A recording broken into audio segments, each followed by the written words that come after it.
La Primera Iglesia Bautista de Cumaná presenta Momento de Predicación. El púlpito de la Primera Iglesia Bautista de Cumaná. Un encuentro vital con la palabra de Dios. Dios bendiga a la Primera Iglesia Bautista de Cumaná. Gloria al Señor. Amados hermanos, nos complace nuevamente, nos deleitamos en la alabanza, en la adoración, así como también en la palabra que Dios tiene para todos nosotros. Dios nos alimenta, Dios envía su lluvia de bendición de múltiples formas, y la más especial entre tantas que el Señor tiene es su bendita palabra, la palabra que permanece para siempre. Amén. Damos gracias al Señor por ello, recordando nuestro lema del 2022, que nos es necesaria la paciencia, nos es necesaria la confianza, para que habiendo hecho la voluntad de Dios, entremos en esas promesas que Dios nos ha dado. Tan solo un poquitico, y el que ha de venir, vendrá, amados hermanos. Por eso dice la palabra allí también, en Hebreos 10, 35 al 39, que el justo por la fe vivirá. La iglesia tampoco es de los que retroceden para perdición. Nosotros no somos de los que retrocedemos para perdición, sino que tenemos fe para preservación del alma. Siempre teniendo presente este verso, seguimos con el mensaje que iniciamos el domingo pasado, basado en el Evangelio de Lucas, capítulo 12. Hoy vamos a continuar. Yo esperaba hoy cerrar, pero el Señor ha querido que me detenga en un solo punto, porque esto tiene tanta riqueza, y el próximo domingo esperemos en Dios cerrar la reflexión bíblica de este pasaje de Lucas, capítulo 12. Vamos a leerlo nuevamente para tenerlo presente en este mensaje de hoy.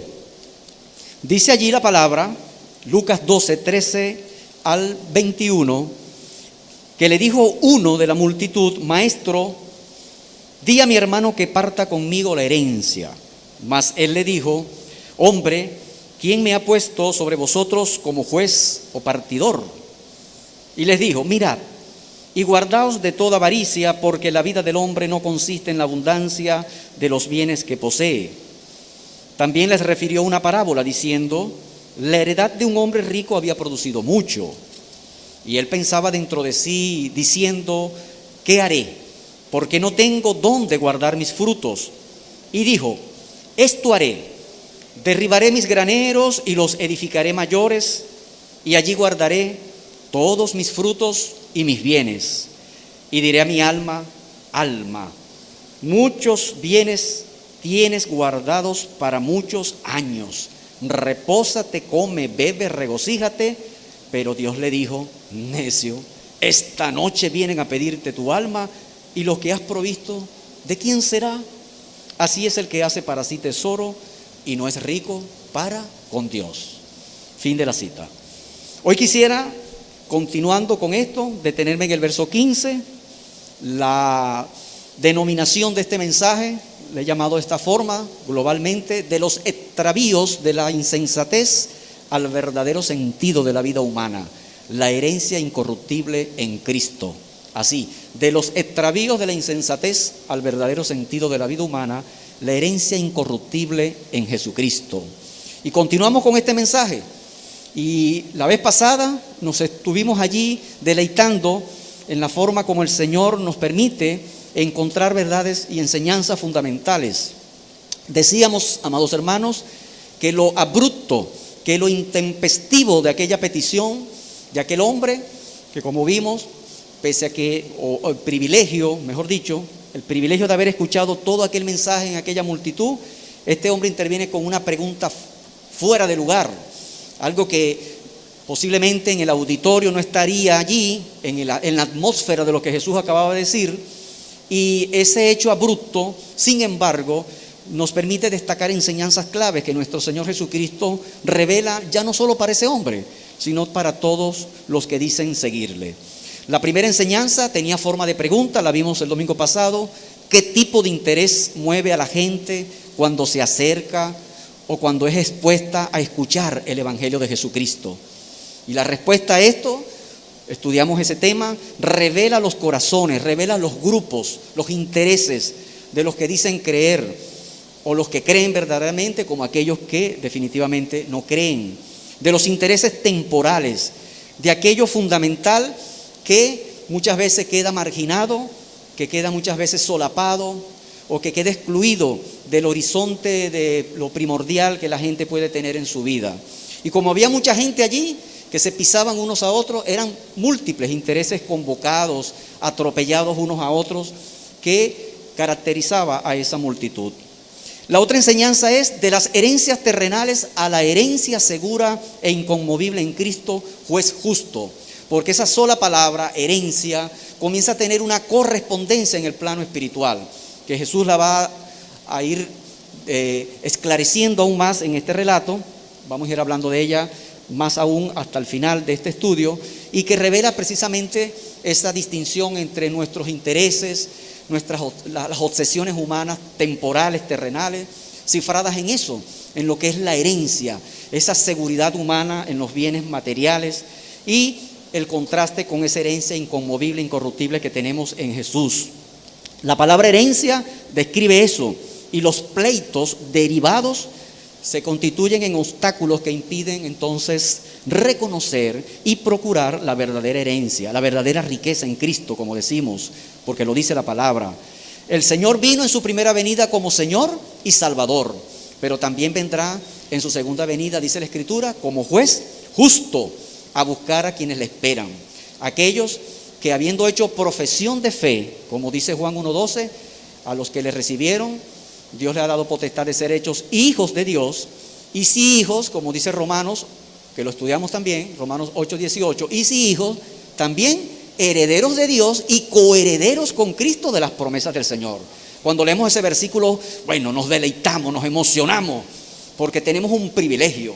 Mirad cuán amor nos ha dado el Padre para que usted sea llamado hijo de Dios, porque eso trae consigo esta bendición, que usted es coheredero con Cristo de todas las promesas celestiales, que no las puede corroer la temporalidad, que no las puede corroer la finitud, los límites estrechos de este tiempo temporal humano. Y este es nuestro mensaje, porque cuando leíamos entonces Hechos 10, 42, 43, allí se nos decía que entonces estamos puestos, ¿verdad?, para dar testimonio de este mensaje, para que muchos que no conocen a Cristo, para que muchos que permanecen en las tinieblas sean arrancados de esas tinieblas y sean traídos a la luz perpetua, a la luz eterna que es Cristo Jesús, y ellos tengan juntamente con nosotros, dice la Escritura, herencia entre los santificados. Gloria al Señor. La iglesia entonces portadora de este mensaje. Y seguimos aquí ahora en el verso 15, hoy vamos a estar en el verso 15. Dice la palabra, y les dijo, mirad y guardaos de toda avaricia, porque la vida del hombre no consiste en la abundancia de los bienes que posee. Esto es una declaración que hay que, agarrarla, abrazarla y en el espíritu con la guía desentrañar esta verdad inagotable, profunda que el Señor quiere decir acá. Jesús va ahora a la raíz de aquella petición intempestiva y ahora su mensaje se extiende a todos. Y esta enseñanza, amados hermanos, la pudiéramos expresar de la siguiente manera: la codicia y la avaricia corrompen y defraudan a la vida humana. Solo en Cristo hay verdadera vida. Repito, la codicia y la avaricia defraudan, corrompen la vida humana. Solo en Cristo hay verdadera vida. Aquel hombre, aquel que se estaba cuidando de que no le defraudaran su herencia, debía ahora primordialmente cuidarse de un mal, de un peligro aún peor y destructivo. Inclusive que lo podía llevar inclusive a dilapidar lo que él quería tener. La codicia, amados, la codicia, la avaricia. Y el Señor pone en guardia. Hay traducciones que dicen en guardia, mirad, atentos. Pudiéramos decir en términos muy coloquiales, mosca, cuidado con la avaricia. La advertencia es para todos. Y esto, amados hermanos, tenemos que tenerlo muy en cuenta, porque en nuestros tiempos modernos pareciera que pudiéramos hacer más énfasis en otros pecados más visibles, o en los pecados que tienen que ver con la corrupción moral sexual, o en aspectos que también son rechazados por la palabra, y no ir a aquello que comienza en el corazón humano como algo que inflama y que comienza a destruir desde dentro hacia afuera la vida social, la vida familiar, las relaciones, los proyectos. Fíjense no había pecado en reclamar conforme a la ley los derechos de la herencia. Que este joven, aún con su inoportuna pregunta, en el contexto de lo que Jesús estaba diciendo en aquel tiempo, en aquel momento, pero sí hay pecado en un corazón avaro y codicioso. Jesús, con esta advertencia, desplaza la atención acerca de aquel pleito entre hermanos, aquel pleito familiar, que no era solo un asunto jurídico, no es un asunto puramente legal, sino más de raíz un pleito de corazones movido por la avaricia. Los pleitos del corazón, los litigios del corazón, pudiéramos decir. El refranero popular dice: la avaricia rompe el saco. Y Jesús está diciendo: cuidado, mirad, cuídense, léalo bien, cuídense, guardaos de toda avaricia. En el original dice de todas formas de avaricia, porque pareciera que la avaricia, no que pareciera, la avaricia se reviste, adquiere muchas maneras, muchos modos de mostrarse. Y por eso habla de toda avaricia, de toda forma de avaricia. La avaricia toma muchas maneras, muchas formas que pueden ser tangibles como intangibles. Y amados, como se trata de un pecado que puede estar en el corazón humano, entonces esta advertencia de Jesús muy seria, como está en el corazón humano, hay que tomársela a pecho. Hay que revisar nuestros corazones. Hay que indagar allá adentro en aquello que, como dice la Escritura, el Señor conoce el corazón de los seres humanos. ¿Eres tú codicioso y no te has dado cuenta? ¿O lo sabes? ¿Te enciendes cuando ves algo y deseas solapadamente, luchas con esos deseos de poseer, de tener, de manera descontrolada? Este tema es transversal en la palabra del Señor. En Números 11, ese capítulo completo, usted se lo puede leer en un momento con calma, no nos da tiempo leerlo, pero allí hay una palabra de un territorio en el cual Dios va a hacer justicia y van a morir muchos israelitas. El nombre en hebreo es algo que comienza con kataba, pero traducido significa la tumba de los codiciosos, porque fue allí en Números 11 donde llevaron a Moisés al colmo, cuando aquella gente comienza a murmurar, sobre todo los extranjeros que se habían mezclado en el éxodo con Israel, comenzaron a decirlo: ¿se acuerdan cuando ustedes comían pescado allá en Egipto? Melones, pepinos. Y comienzan a despreciar aquel maná que Dios les había dado. Y dice: ¿quién nos diera a comer carne? Y comienza una sublevación. Y el episodio termina con una gran crisis allí, de relaciones entre ellos. Moisés hasta por primera vez pide que, bueno, preferiblemente que le quiten la vida, pues, porque ¿quién le dio esa carga insoportable? El Señor obra de manera milagrosa, les llegará carne hasta por los oídos. Y dice la Escritura que aún no habían masticado la carne en sus bocas cuando fueron destruidos. La justicia de Dios es perfecta. Estaba mirando el corazón de ese grupo, porque los que murieron fue ese grupo que Dios sabía que tenían un corazón insaciable, que jamás se iban a conformar. Si hoy pedían codornices, mañana iban a pedir otra cosa y otra y otra y otra y otra. La tumba de los codiciosos. La avaricia es ansias descontroladas de poseer y acumular riquezas sin compartirlas. Todo para mí. Todo para mí. Recuerdo al pastor Efraín Yegüe que decía: el azadón, ese instrumento agrícola que, a diferencia del machete y de otros instrumentos de arte, de faena en el campo, el azadón, siempre cuando usted lo pasa en el campo, jala, retiene para usted, para el que está haciendo. El azadón, la lógica del azadón. La codicia se define como un deseo insaciable e incontrolado de tener, de poseer, pero agrego, pero también de ser. Un deseo de ser, en un sentido codicioso, de tener posición, de buscar un honor, un reconocimiento. Por eso es que la avaricia y la codicia hay que ligarlas juntas. Porque aunque el Señor se refiere aquí a la avaricia, la codicia es subsidiaria de la avaricia. La financia, la facilita. Porque donde hay codicia, hay avaricia. Siempre. Y donde hay avaricia, ya supone que hay codicia en el corazón.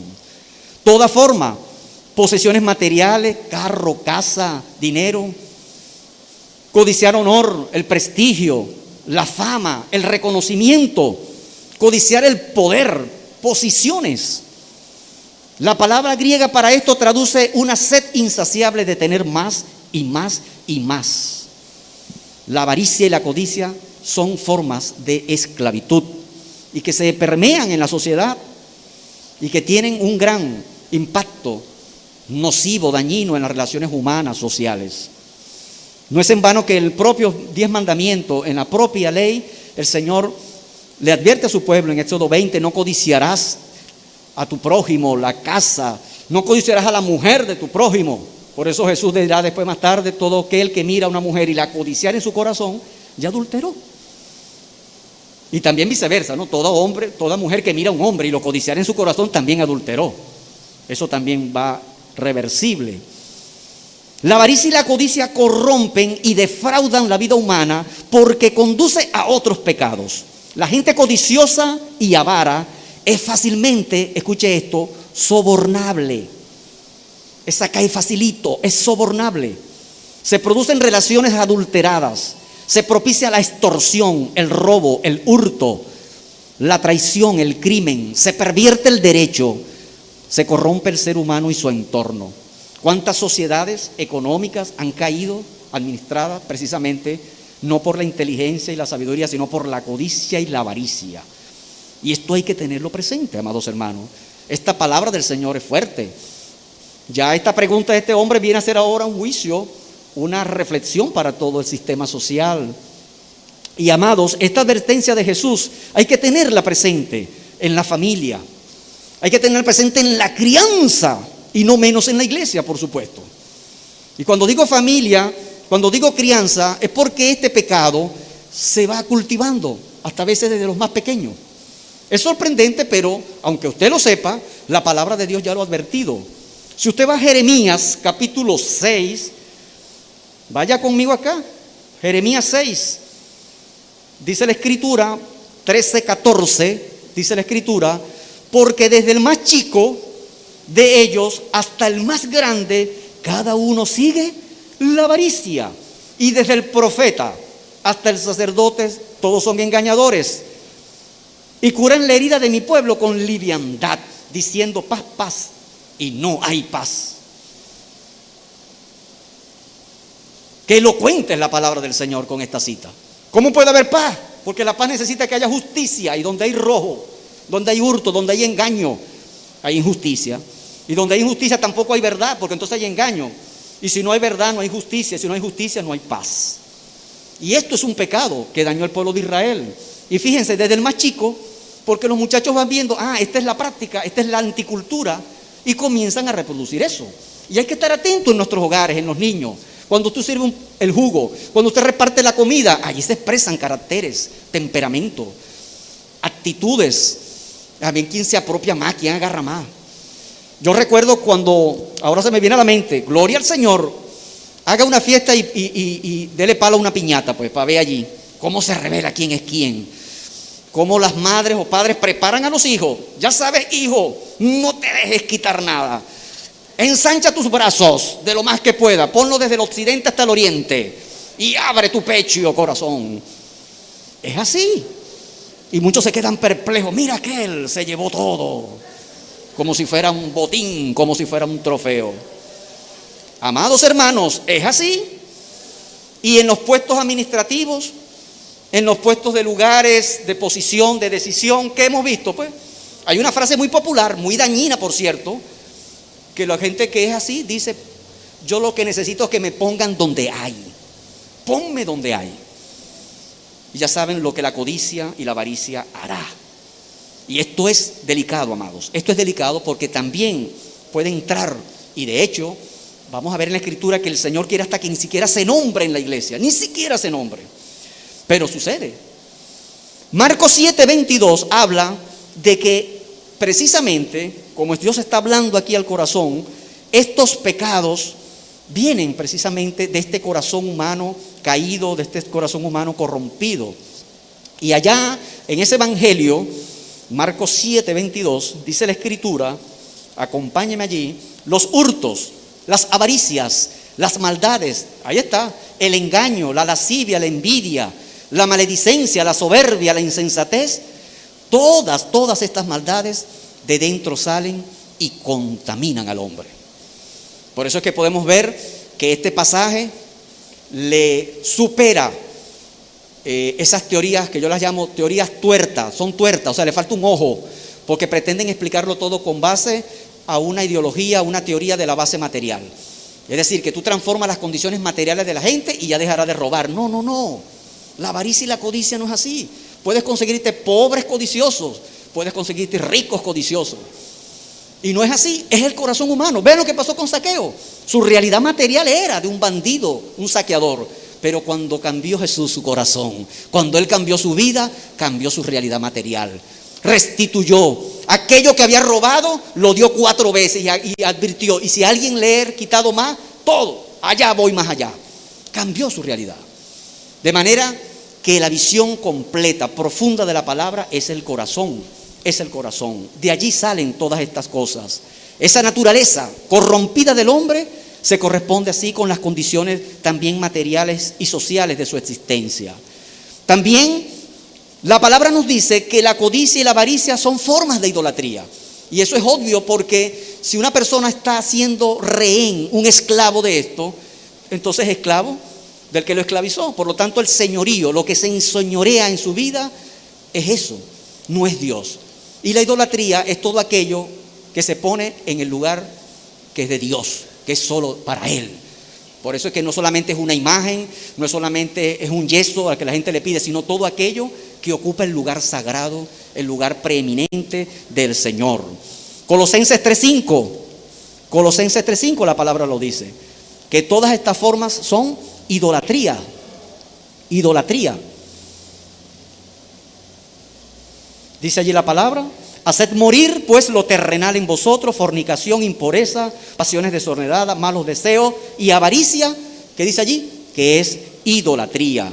Porque Dios no tiene el señorío, Dios no tiene el primer lugar. Cuando tu felicidad, cuando tu alegría depende absolutamente del tener, entonces allí hay un problema. Y la sociedad nuestra, esto ha sido estudiado, los que están en las universidades acá, me están escuchando, uno de los grandes diagnósticos de la sociedad moderna, de la sociedad posmoderna en crisis, es una sociedad que el ser se construye en el tener. De allí la famosa traducción: tanto tienes, tanto vales. Y por eso es esa carrera loca a eso. Entonces allí hay un problema. Y ojo, como lo advertíamos la semana pasada, no estamos diciendo que no te esfuerces en tener tus bienes, los bienes necesarios, que trabajes, que te esfuerces en tener tus cosas. No, esto es totalmente distinto. Estamos hablando de una distorsión profunda que es capaz de producir y contaminar, al precio de que es posible que caigas en otros pecados por el solo hecho de tener y de tener más. Proverbio 38 dice eso: no me des pobreza ni riqueza, sino manténme del pan necesario. Y ahí da la razón del por cual ese salmista reconoce que también su corazón puede deslizarse peligrosamente, como decía el Salmo 73, el famoso Salmo de Asaf, cuando él ve la prosperidad de los impíos, que siendo avaros prosperan, tienen negocios, y él dice allí: tuve a punto, Señor, de resbalar, tuve a punto de deslizarme, de caer, porque estaba mirando la prosperidad de ellos y la estaba envidiando, la estaba codiciando de alguna manera oculta. Tuve a punto de resbalarme, Señor Jesús. Lo dice el Salmo 73, que fue predicado hace algunos días por nuestro amado hermano Moisés. Amados, esto es palabra de Dios. Y el apóstol Pablo dice en su experiencia personal algo muy interesante en relación con esto. Fíjese, allá en Hechos 20, vamos allá en Hechos 20, 32 al 35, dice la escritura allí. Vean lo que dice Pablo: y ahora, hermanos, Hechos 20, 32 al 35, y ahora, hermanos, os encomiendo a Dios y a la palabra de su gracia, que tiene poder para sobreedificaros y daros herencia con todos los santificados. ¿Cómo cuadra este pasaje? Ni plata, ni oro, ni vestido de nadie he codiciado, dice el apóstol aquí. Repito esto: ni plata, ni oro, ni vestido de nadie he codiciado. Antes, ustedes saben que para lo que me ha sido necesario a mí y a los que están conmigo, estas manos me han servido. Gloria a Dios. Eso sí es de Dios. Aquí está. Porque la codicia y la avaricia es la forma desenfrenada de conseguir por caminos incorrectos, ¿verdad?, aquello que el ser humano quiere poseer. Y en la palabra vemos todas estas cosas. ¿Cuál es el propósito? 1 Timoteo 3:8 lo va a poner en el contexto del liderazgo, amados hermanos. Qué importante es esto, que los líderes, los siervos líderes de una congregación tienen que cuidarse de esto. A los pastores, a los diáconos. En la normativa que da la carta allí, se le dice, 1 Timoteo capítulo 3, dice el verso 3, no dado el vino, se le dice allí a los obispos, a los pastores, a los ancianos, no pendenciero, no codicioso de ganancias deshonestas. Y lo mismo se le dice a los diáconos. Cuando usted va también a ese verso, al verso 8, dice: los diáconos asimismo deben ser honestos, sin doblez, no dados a mucho vino, no codiciosos de ganancias deshonestas. Lo cual quiere decir que hay una ganancia honesta y hay una ganancia deshonesta, que está guiada por la usura, que está guiada por esa sed de avaricia. Job 5:2 dice: es cierto que al necio lo mata la ira, pero al codicioso lo consume la envidia. Los males sociales, hermano, la injusticia y la opresión tienen raíz en estos pecados, en la codicia y la avaricia, que es capaz también de tener su plano intelectual. Porque en Miqueas capítulo 2 aparece el codicioso acostado aún en la cama de noche, buscando estrategia de cómo proveerse de esta manera codiciosa de ganancias y de riquezas. Es decir, es una codicia que maquina, es una codicia que piensa, pero al mismo tiempo la persona que es esclava de esa codicia es pensado por la codicia, es pensado por la avaricia. Miqueas 2:2 dice: codician las heredades y las roban, y las casas y las toman, oprimen al pobre y a su casa, al hombre y a su heredad. Proverbio 15:27 dice que la codicia es alborotadora de la casa. Claro, porque todo está bien, pero cuando la gente se entera, comienza el pleito, comienza el embrollo, comienza el conflicto. Y uno se pregunta: vamos a rastrear esta palabra ya nomás, y consigue, amados, que precisamente en la tentación del Génesis, Satanás comenzó a hacer codiciables las cosas. Fíjense ustedes que cuando la mujer es engañada por Satanás, le cambia la visión del fruto. Y le dice dice la palabra allí en Génesis 3, que la mujer vio que el fruto era codiciable, posibilidad codiciable, y por allí comenzó. Y en Ezequiel 23, no lo detengo allí, usted puede después leerlo, habla de las dos hermanas, Aloa y Aloíba. Y estas dos hermanas es una comparación de el reino del norte y el reino del sur, de Samaria y de Jerusalén. Y Dios las trata como dos hermanas que dieron rienda suelta a toda una vorágine de codicia y de avaricia, una lujuria pues, y por la cual juzgó Dios a su propio pueblo, llevado por la ventolera de estos pecados, amados hermanos. Aparece en la Escritura, se dice con mucha frecuencia que estas dos mujeres codiciaban los jóvenes codiciables que venían en esos ejércitos imperiales, sobre todo de Babilonia, de Asiria. Se advierte, amados hermanos. La carta del apóstol Santiago dice en el 4:2 al 3, capítulo 4: codiciáis y no tenéis, y matáis y ardéis de envidia y no podéis alcanzar. Combatís y lucháis, pero no tenéis lo que deseáis, porque no pedís. Pedís y no recibís, porque pedís mal, para gastar en vuestros deleites. Y fíjense, esta palabra que la hemos leído muchas veces da la salida. Un codicioso, por no pedir, hurta, roba. ¿Cuántas personas, porque no piden, ven aquellos que están mal puestos en un lugar, lo ven y tenían una opción? ¿Quieres? Deberías pedirlo. ¿Me puede dar eso, Señor? ¿Me puede dar ese mango? Señor, ¿usted me puede hacer el favor de regalarme eso que usted tiene allí? Y aún así, el Señor podría allí mostrarnos cuántas formas hay de alejarnos de esto. Le está diciendo al hombre. Pero hay otros que pueden estar pidiendo. Hay otros que pueden estar pidiendo solamente para que eso que se les dé alimente esa codicia insaciable, esa codicia que no llena los ojos. El apóstol Juan nos dice que el deseo de los ojos, porque la codicia también tiene un registro sensorial que mayormente entra por los ojos, entra por lo que vemos. Por eso es que la publicidad es tan exitosa. La publicidad engañosa es tan exitosa porque se te mete por los ojos. Todas las campañas publicitarias, la manera de vender un jabón, de vender cualquier cosa, está hecho para ser codiciable, deseable el producto. Ahí está toda la mercadotecnia, cómo puede también encender todas estas cosas. Y vamos a ver que esto en la iglesia es algo que llama la atención como advertencia. Busque 1 de Tesalonicenses 2, 5 al 6. 1 de Tesalonicenses 2, 5 al 6. Dice allí, porque dice el apóstol Pablo, nunca usamos de palabras lisonjeras, como sabéis, ni encubrimos avaricia. Dios es testigo. Ni buscamos gloria de los hombres, ni de vosotros, ni de otros, aunque podíamos seros carga como apóstoles de Cristo. En el ministerio de Pablo, Dios le permite revelar esto, de que lo que buscaba era agradar, servir. Pero dice, no podía encubrir la avaricia, porque era encubrir pecado. Y el que encubre sus pecados, ¿qué dice la palabra? No prospera. Váyase a Efesios 5:3. Efesios 5:3 y encontrará esto que dice la Escritura. En esta carta dice, pero fornicación y toda inmundicia o avaricia ni aun se nombre entre ustedes como conviene a santos. Palabra del Señor. ¿Se da cuenta? Ni aun se nombre. Y aquí entran nuestros temas polémicos que a veces divide a los hermanos cuando se entera de que hay un escándalo. Un pastor por allá o alguien, Dios lo proteja, robó, entró. No debería ni nombrarse, pero tampoco puede encubrirse ese pecado. Es palabra de Dios también. Y eso lo dice la Escritura. Pero Dios quisiera que aún se nombre, que eso no exista, pues. Y amados hermanos, nosotros estamos en una congregación que guardamos esta pureza.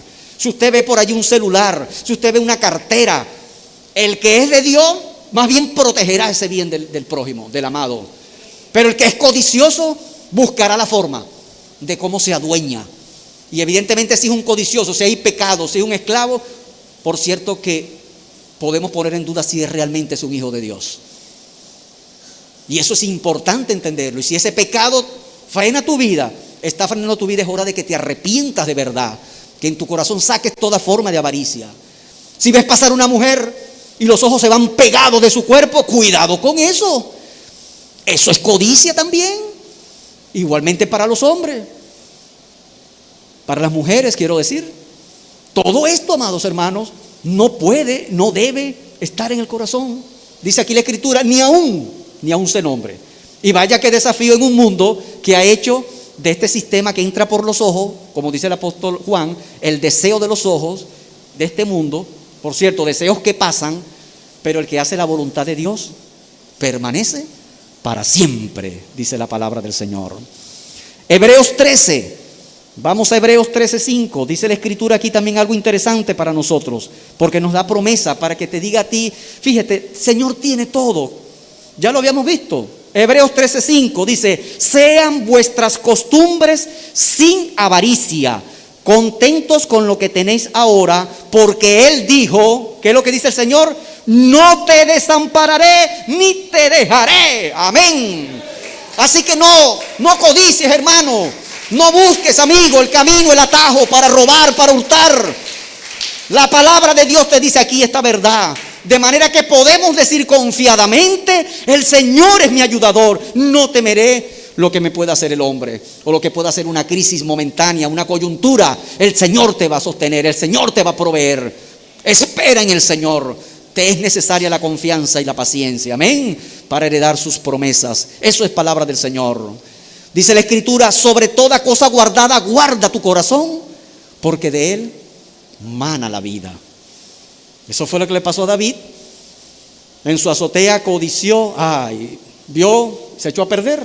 Sobre toda cosa guardada, guarda tu corazón, porque de él mana la vida. Y es así que en el verso 15 entonces Jesús dice, porque la vida del hombre no consiste en la abundancia de los bienes que posee. Ahora se desplaza hacia la vida, el concepto vida. Porque la gente codicia quiere tener, porque cree que la vida es eso. Entonces, sobre toda cosa guardada, guarda tu corazón, porque de él mana la vida. Entonces vamos a ver de qué vida se trata. Por lo menos ya el Señor está diciendo que esta no es la vida verdadera del hombre. Esta no es la vida que importa. La vida del hombre no consiste en la abundancia de los bienes que posee. Y amados hermanos, esta reflexión es fundamental. Cada vez en todos los tiempos aparece esta obsesión, porque el hombre quiere cifrar toda su existencia en esto. Y que la vida del hombre no consista en tener abundancia de bienes, está también, por cierto, más que comprobado en la historia, en la realidad. Vaya a las hemerotecas, vuelvo a decir, vaya a los periódicos a ver cuántos divos y divas, cuántos multimillonarios han terminado suicidándose, porque esa riqueza, esa opulencia, todos los bienes que quisieron tener, no lograron realmente calmar. Y si la codicia era tener fama, si la codicia te quería tener tantas cosas, no, allí no estaba realmente todas las cosas. Es lo que dice el escritor de Eclesiastés en el capítulo 2, verso 1 al 11. Y aunque uno ve lo duro que habla aquí el sabio Salomón, uno lee estas cosas y dice, bueno, pero es lo que sucede también. Eclesiastés 2 dice, dije yo en mi corazón, ven ahora, te probaré con alegría y gozarás de bienes. Mas he aquí, esto también era vanidad. A la risa le dije, enloqueces, y al placer, ¿de qué sirve esto? Propuse en mi corazón agasajar mi carne con vino, y que anduviese mi corazón en sabiduría con retención de la necedad, hasta ver cuál fuese el bien de los hijos de los hombres, en el cual se ocupara debajo del cielo todos los días de su vida. Engrandecí mis obras, edifiqué para mí casas, planté para mí viña, me hice huertos, jardines, planté en ellos árboles de todo fruto, me hice estanques de aguas para regar de ellos el bosque donde crecían los árboles. Compré siervos y siervas, tuve siervos nacidos en casa. También tuve posesión grande de vacas, de ovejas, más que todos los que fueron antes de mí en Jerusalén. Me amontoné también plata y oro y tesoros preciados de reyes y de provincia. Me hice de cantores y cantoras, de los deleites de los hijos de los hombres y de toda clase de instrumentos de música. Y fui engrandecido y aumentado más que todos los que fueron antes de mí en Jerusalén. Además de esto, conservé conmigo mi sabiduría. No negué a mis ojos ninguna cosa que desearan. ¿Se da cuenta? Mis ojos. Ni aparté mi corazón de placer alguno, porque mi corazón gozó de todo mi trabajo y esta fue mi parte en toda mi faena. Miré yo luego todas las obras que habían hecho mis manos y el trabajo que tomé para hacerlas, y he aquí, todo era vanidad y aflicción de espíritu y sin provecho debajo del sol. Es decir, era temporal. Solamente, amados hermanos, las herencias celestiales en Cristo, solamente la restauración de todas las cosas en Él nos puede dar verdadero sentido de la vida. Y pasaremos.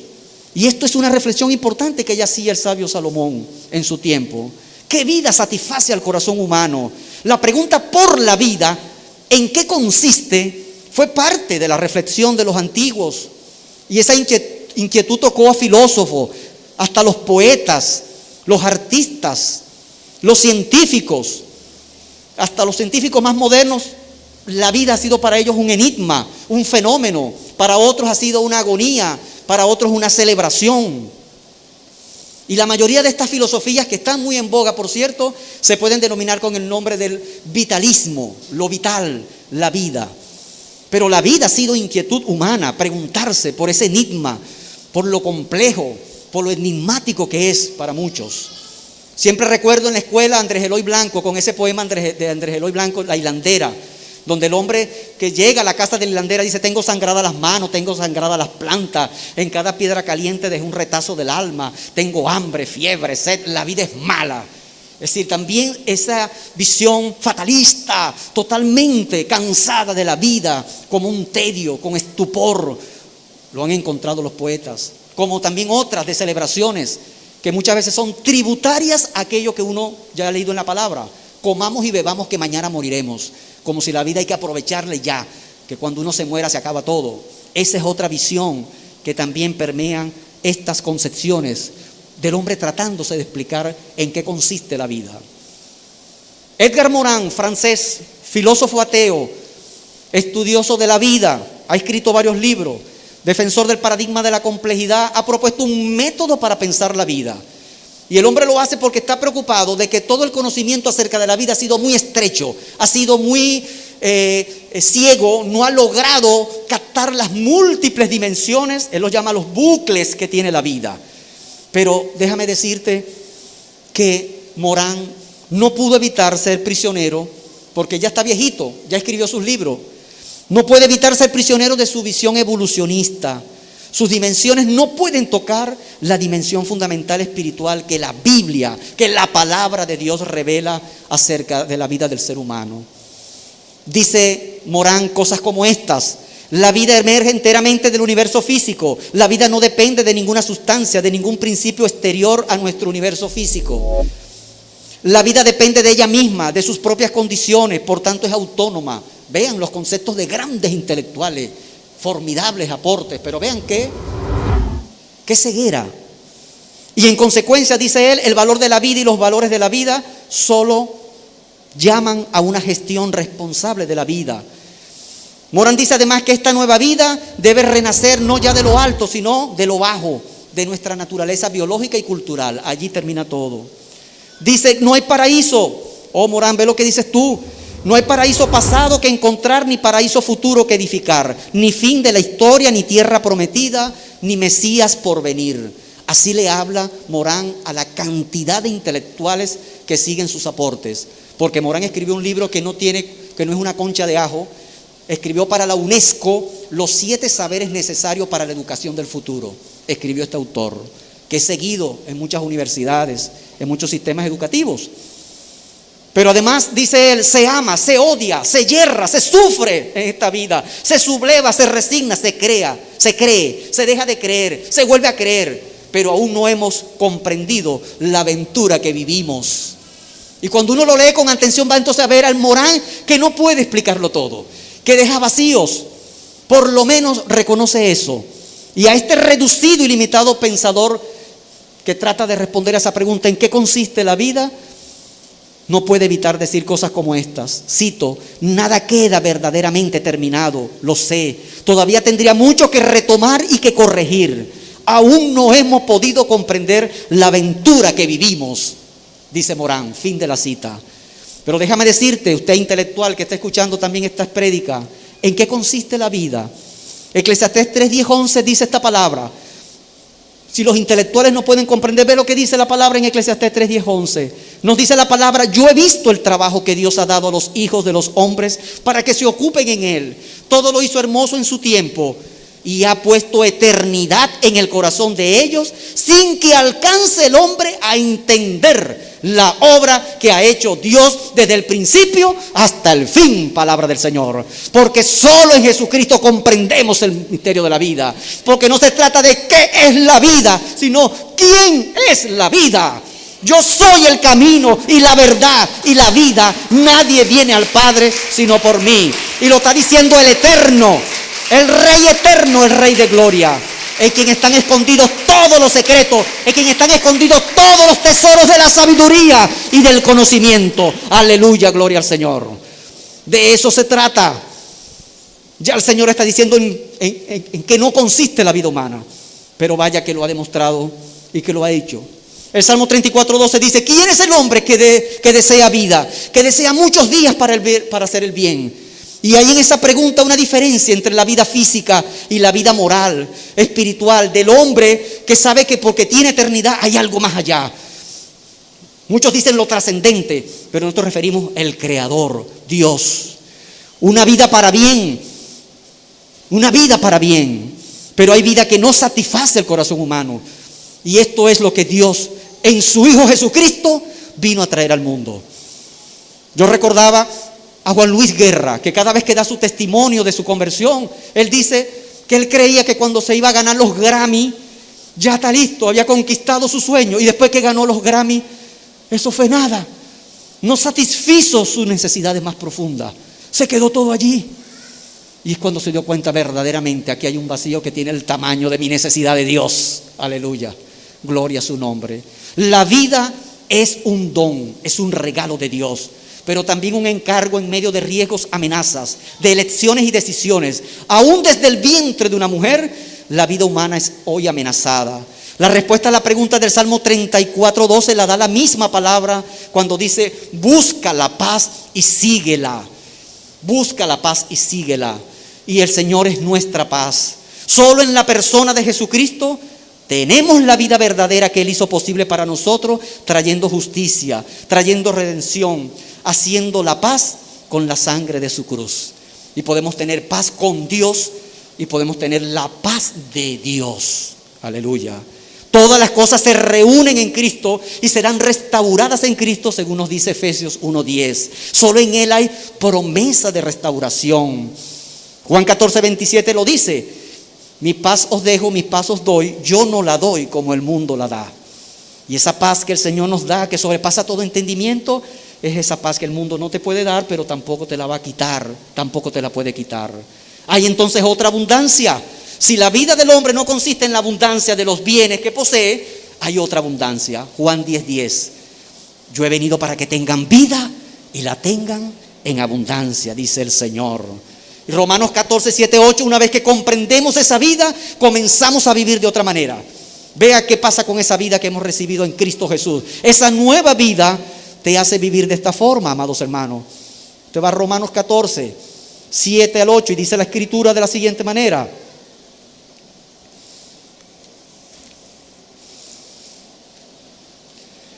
porque ninguno de nosotros vive para sí y ninguno muere para sí.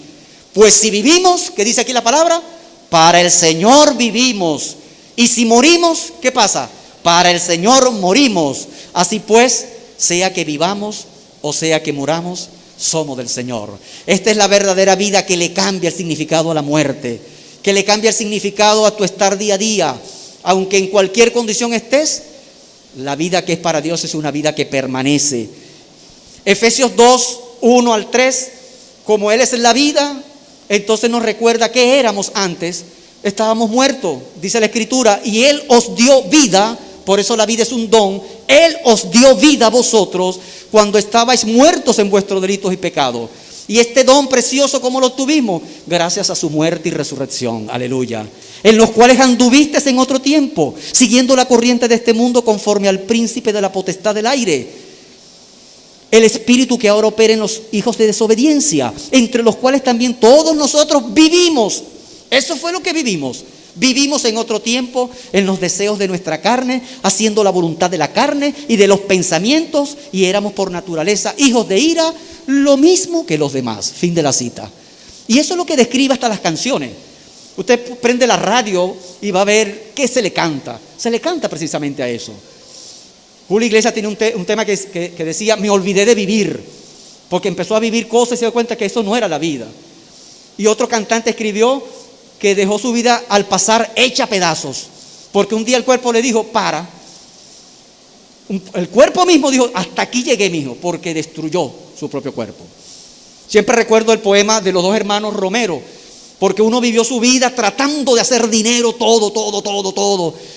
Y después cayó en una enfermedad crónica y se gastó entonces todo el dinero que había hecho para la enfermedad. Y cuando llevan el ataúd al cementerio, el otro hermano que era poeta dice: ahí va Romero en el ataúd. En su juventud gastó salud por conseguir dinero, y en su senectud gastó dinero por conseguir salud. Y ahora, sin dinero y sin salud, ahí va Romero en el ataúd. De esa manera describió aquel hombre la banalidad, mi hermano, la vanidad de aquel hombre. Y eso lo dice la palabra, también lo dice la Escritura, amados hermanos. Es una verdad, es una verdad. Si vivimos, entonces la verdadera vida es vivir para Dios. Y si morimos, gloria a Dios, porque la muerte no es una barrera. La muerte no detiene las promesas de herencia eterna que el Señor nos ha dado en su Hijo Jesucristo. Aleluya. Muchos intelectuales, artistas, poetas, cantores, pensadores le cantan a la vida. Muchos moribundos en lechos de sufrimiento, intuyendo la inminencia de la muerte, en la agonía del aliento vital, allí en esos momentos luchan aferrándose a la vida. Pero Jesús dice: yo he venido para que tengan vida y la tengan en abundancia. Yo te digo, no se trata de que te aferres a la vida, sino de que te aferres a aquel que da el don de la vida. No se trata que des gracias a la vida, como decía la poeta Violeta Parra, sino que des gracias al dador de la vida. Dice Hechos 3:15 que Jesucristo es el autor de la vida Hechos 3:15, el autor de la vida, a quien Dios ha resucitado de los muertos y de los cuales nosotros somos testigos. Deuteronomio 30:15 dice: os he puesto delante la vida y la muerte, la bendición y la maldición. Escoge pues la vida para que vivas tú y tu descendencia. Juan 10:10 dice: el ladrón no viene sino para hurtar, matar, destruir. Y allá en el libro de Job 2:4, Satanás le responde a Dios diciendo, a propósito de aquella prueba que iba a pasar Job: piel por piel, todo lo que el hombre tiene dará por su vida. Y esto es importante, esta argumentación de Satanás. Pero déjame decirte, todo está en la potestad de Dios. Dios le dice a Satanás: vas a probarlo, pero no puedes tocar su vida. Aleluya. No puedes tocar la vida. Y a los hijos de Dios dice la palabra: el maligno no le toca. Jesús dice: todo el que quiera salvar su vida la perderá, y todo aquel que pierda su vida por causa de mí la salvará, la hallará. ¿Qué aprovechará el hombre si ganare todo el mundo y perdiere su alma? ¿O qué recompensa dará el hombre por su alma? Jesucristo, Jesús, solamente Jesús pagó el precio de tu alma, de tus pecados. Lo pagó Jesucristo. Solo en Él hay vida verdadera. El Salmo 103:4 dice: Él es el que rescata del hoyo tu vida. Es el que redime tu vida. Rescatar es el que te puede dar redención. Como dice Lamentaciones 3:5-8: redimiste mi vida, oh Dios. Hay muchos que aborrecen malignamente la vida y hoy están buscando el suicidio. Hoy están buscando, impelidos por Satanás, resolver el problema de la vida con la muerte intempestiva. Detente. Te decimos, como dijo el apóstol Pablo al carcelero: no te hagas daño. Estamos aquí llevándote el mensaje de salvación para que tu vida tenga un verdadero sentido, para que en Cristo Jesús encuentres la salvación, para que rescates tu alma del pecado. ¿Cuál es el propósito de las Escrituras? Te digo yo. El propósito de Escritura lo dice Juan 20:31. Todas estas cosas que estamos estudiando, todas estas cosas, todas estas señales, todo el ministerio de Dios en Cristo se ha escrito para que creáis que Jesús es el Cristo y para que creyendo en Él tengáis vida en su nombre. Amén. Gloria al Señor.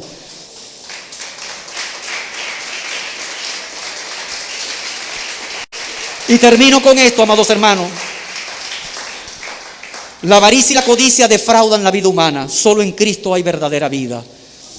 Cuando aquellos 70 que Jesús envió, que vinieron gozosos porque sanaban a los enfermos y aún los demonios se sujetaban en el nombre de Jesús, Jesús le dice: muy bien, pero regocijaos más, porque vuestros nombres están escritos en los cielos, porque vuestros nombres están escritos en el libro de la vida. Y el Señor ha prometido a nosotros, Padre, gracias Señor, darnos de comer del árbol de la vida. ¿Qué te parece? Siéntete feliz, siéntete gozoso, pero al mismo tiempo siéntete motivado por llevar la palabra a aquel moribundo, aquellos que permanecen todavía muertos en sus delitos y pecados, y para los cuales Dios ha prometido también esta salvación eterna, esta vida, esta paz que sobrepasa todo entendimiento, esta verdadera vida que solamente hay en Él. Amén. Yo te invito, si has entendido esta palabra, a que hagas esta oración. Usted que me está escuchando, di: Padre, ahora sé por tu palabra que la vida del hombre ciertamente no consiste en los bienes que posee, que la vida es tu Hijo amado, Jesús, quien vino a morir por mis pecados y nos ha dado vida en abundancia con su muerte y su resurrección. En esta hora yo me arrepiento de mis pecados y te recibo en mi corazón como mi único y suficiente Señor de mi vida. Inscribe mi nombre en el libro de la vida y dame y hazme la persona que tú quieres que yo sea. En el nombre de Jesús, amén. Iglesia, avanza. Cuidémonos de toda forma de avaricia, de codicia, que ni aún se nombre en nuestra iglesia. Y más bien trabajemos, más bien ayudémonos los unos a los otros, y nunca descuidemos llevar el mensaje de vida eterna a todo aquel que lo necesita. Que el Señor te bendiga y que el Señor te guarde. Aplauda al que vive y reina por los siglos de los siglos. Amén.